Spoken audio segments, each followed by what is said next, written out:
to another week of RIA Sail from Home. This week we're going to be looking at tacking. Mainly two types of tacks. Obviously, as we've talked about before, we've got the Tacking, which is a hybrid boards. So we'll be tacking it in a number of modes, but the two sort of biggest differences are obviously when we've got our dagger board down and our dagger board up. So here's just a quick couple of clips that are just going to show you some examples of tacking with dagger board down and tacking with your dagger board up when you're planing upwind.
So, as I said, two types of tacks there. We've got the planing tack with a carving entry and the normal tack with your dagger board down. So for anyone on a 6/8 or above, you might want to start looking at that planing tack with a carving entry.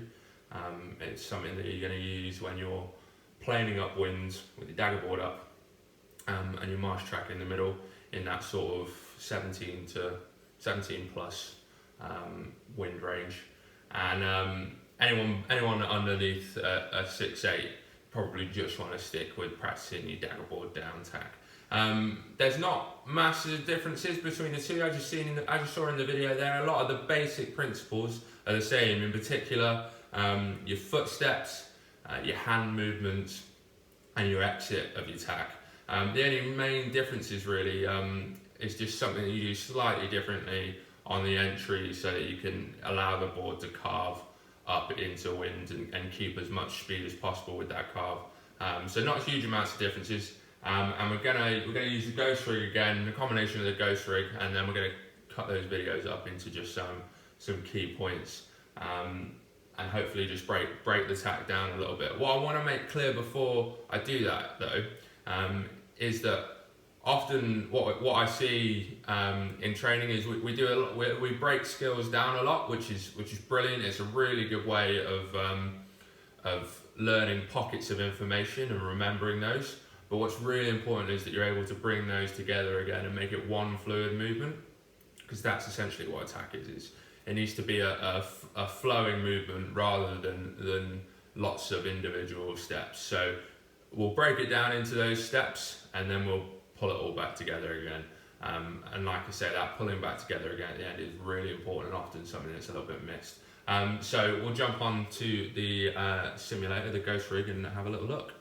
Okay, so first thing I'm going to do is just talk through how the entry to your planing tack, your planing carve tack, might be a little bit different to your normal tack. And that'll become a little bit clearer as I go through. But first things first, just to clarify, I've mentioned this a few times throughout each week, but when we're planing upwind, so this is when it's sort of 15, maybe 17 knots plus, we need to have our marsh track in the middle of the board. We need to have a dagger board up, and we're using only the fin to go upwind. So we're using it just like with sail, a short board upwind or something like that. And we're in both straps. So, as we're cruising upwind and we get ready to tack, the first thing we need to do is come up on top of the board a little bit more. And as we do that, I talked about this a little bit in the steering episode. So the best way to steer a board, almost all the time, but especially when we're planing, is to use your vision as much as possible. And you'll see why in a second. So, as I'm ready to tack, I need to take my back foot out of the strap.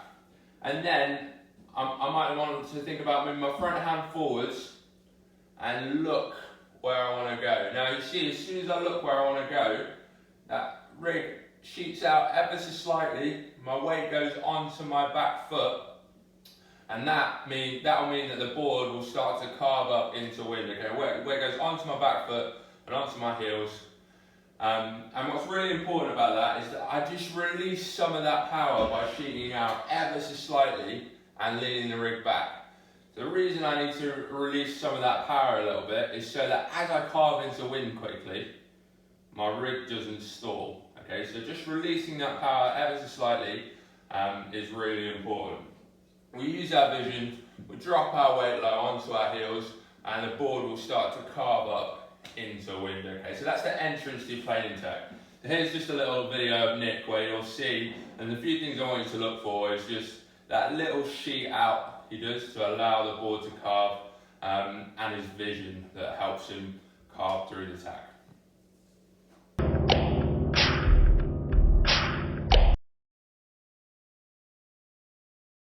Okay, so now we're just going to look at the entrance to the normal tack. So the only places where it really differs is we're not so much looking for that rig to sheet out quite so much. We're not going to carve into wind as fast. It's more of a steer rather than a carve. And we're going to use the sail to steer rather than the board to turn. So just a reminder, when we're planing, we need to use the board to turn, and in order to do that, we probably need to get rid of some of the power. And when we're dagger board down, I'm going to use the sail to help us steer. So as you saw in the video of Kieran, when we first start to steer, in fact I think I'll do it on this side. As soon as we start to steer on a tack with our dagger board down and our marsh track at the front, that front foot needs to go right to the front of the board. What that's going to allow us to do is counterbalance, lean the rig back as far back as we can get it, and hold some of that power as we go through the turn. Okay, so that's the really important part to getting your rig back on the entrance of a normal tack. Okay, so from now on, all the tips that we go through apply to any type of tack you will want to do, whether that be whatever the wind is, whether it be non-planing, railing, planing. All these basic key points are really important for any type of tack. Okay, so we've talked about the entry. Now a couple of things we're going to talk about is our feet movement and our hand movement. Okay, so things we're looking for from the feet. So if we imagine our foot movement is starting from that first step with our front foot, whether that be it's come from the planing tack or it started from our normal non-planing tack. Our first step is to the mast foot. Okay, so that first step is to the mast foot. Our second step is this joining here. Now, one big problem that people make, or a problem that people have at this point, is they get stuck here at this position. Now, in this position here, especially in choppy conditions, my sail's flapping around, my feet are together, I've not got much of a base that's going to help me control anything, to be honest, okay? So you can get away with this in the light stuff, but it's not ideal in any conditions. We want to try and spend as little time here as possible, okay? So that's our second step there. And our third step is then back here. Now, we talk about them in terms of steps. And actually, if we go onto the videos, you'll see there's a little bit of sort of jumping going on that allows them to spend as little time on that midpoint as possible. So as they step forwards and there, when the guys are ready to step around the mast, and as you'll see in the videos, it's more of a hop that allows them to get onto that other side of the board as quickly as possible and make sure that their feet are nice and spread out. If I end up with both my feet here, like I said, really unstable, so we need to make sure that we're hopping around the board. So we've got one step there, two step there, 3-step there, try not to hit anything in the room. And then so we've got 3 steps, and then maybe a bit of a slide just to get those feet a little bit further back. Okay, so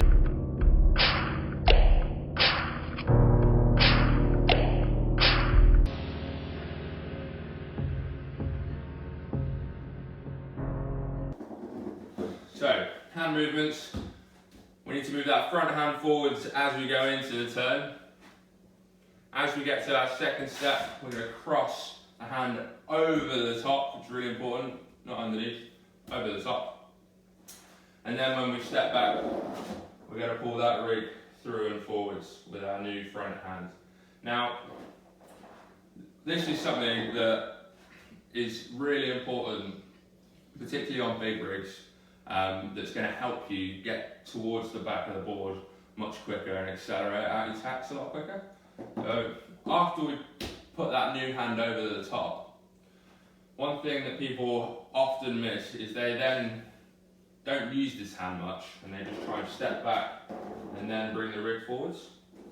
And actually something you can do with a heavy rig, got a lot of weight back there. If I use that to try and pull my rig forwards, in doing that, I'm going to pull myself backwards. I always want to swap positions with the rig. So it's really important that we're using this new front hand and our shoulder at this point to pull the rig through and ourselves back on the board. In doing that, we're going to put the rig nice and far forwards, and we're going to help us with the exit. Okay, so here we see Kieran using that new front hand to really pull the rig through on the exit of his tack, getting his rig nice and far forwards.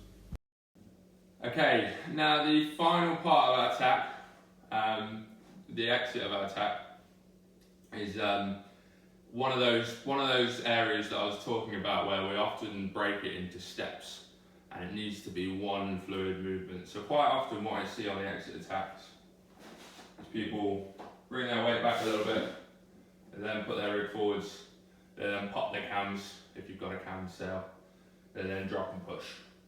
Okay, so that is essentially all the things that we need to do on the exit of a tack. But what we want to see is people doing all those things at the same time. So as I said, we're at the midpoint of our tack here, our hands just crossed over. We want to swap positions with the rig, so we really want to pull that rig forwards and through. And as we do that, if we drop our weight nice and low and drive, our cams should pop themselves, our rig should fill with wind, our cams should pop themselves, and we should start to bear away and get up to speed, and then we can think about moving backwards.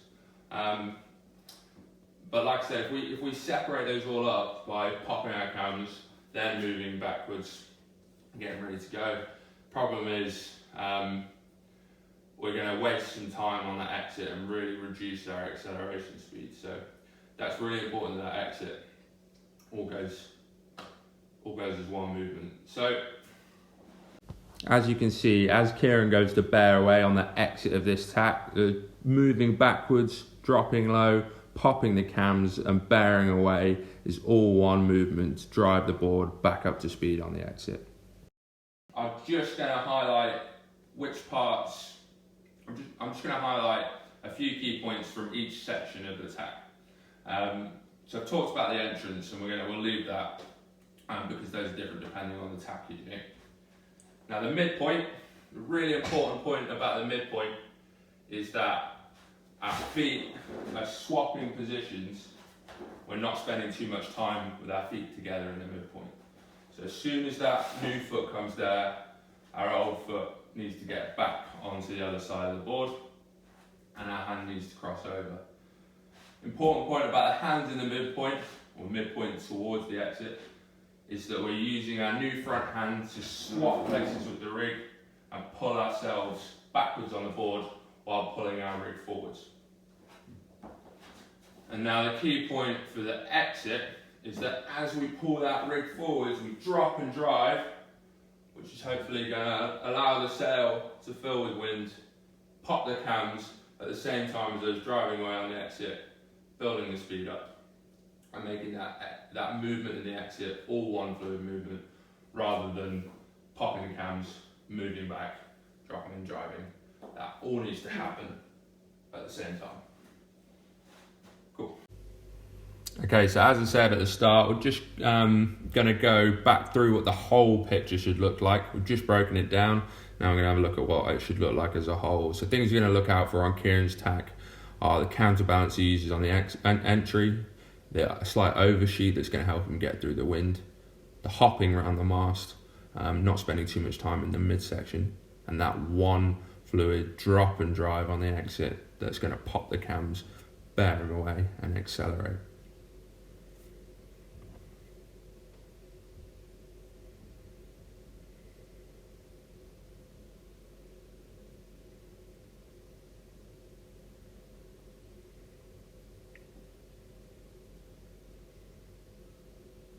So you can really see him spending no time at all really with those feet right next to each other, giving him a nice solid base to make sure he's in control through the whole tack. Okay, now moving on to the carving tack and a little bit what that looks like. Remember, we're looking for that slight sheet out just to release some of the power to allow the board to carve at the start. And then similar on the exit. Okay guys, that's another week done, another week in lockdown done. Hopefully, fingers crossed, we're getting closer and closer to being allowed back on the water again. I know I'm itching to get out on the water. But make sure you're using that ghost rig where you can. You're keeping yourselves active and fit, so you're ready to get back out on the water as soon as possible. And just use the time as effectively as possible. Practice your skills. Brush up on any knowledge that you're not sure about, and like I said, make sure you're active and fit. Give yourself a really good base that's going to allow you to perform well once we get to back to full training again. Okay, so thanks a lot. That's tacking this week. If you've got any questions, drop me a message as always, and I'll see you guys again next week.